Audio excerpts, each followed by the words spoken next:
पाकिस्तान का जो सालाना एनर्जी इंपोर्ट बिल है वो तकरीबन 17 से 18 अरब डॉलर के दरमियान रहता है, जिसमें खाम तेल के साथ एलएनजी और दीगर फ्यूल भी शामिल हैं। अब ओजीडीसीएल की रीसेंट एक्सप्लोरेशन खुसूसन सांगड़ के बॉबी डीप 1 के साथ खैबर पख्तूनख्वा के बारकज़ई X1 और स्पिन वार्म 1 मनसूबों से इम्पोर्टेड फ्यूल पर रिलाय करना कम हो सकता है। इब्तदाई अंदाज़ों के मुताबिक सिर्फ मौजूदा नए मनसूबे सालाना तकरीबन 350 से 400 मिलियन डॉलर तक की इम्पोर्ट्स में बचत का रास्ता हमवार कर सकते हैं।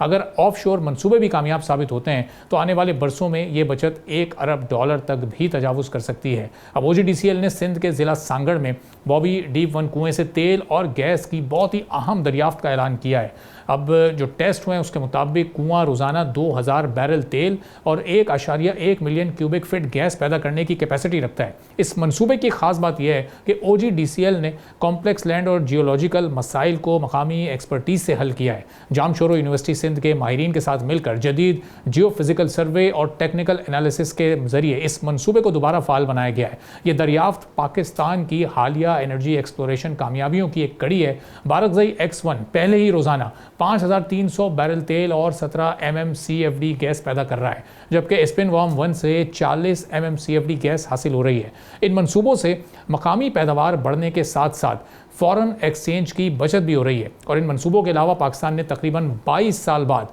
ऑफ शोर ड्रिलिंग का भी आगाज़ कर दिया है।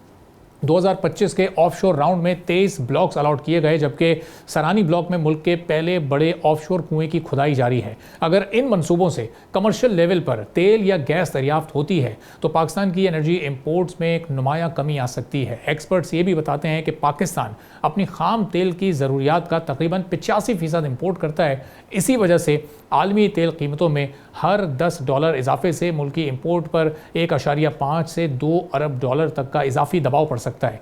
अब मकामी दरियाफ्तें इस खतरे को कम करने में बहुत अहम करेंगी, लेकिन इसमें भी अभी हमें खासा काम करने की मजीद ज़रूरत है। सब्सक्राइब करें और बेल दबाएं ताकि कोई खबर रह न जाए।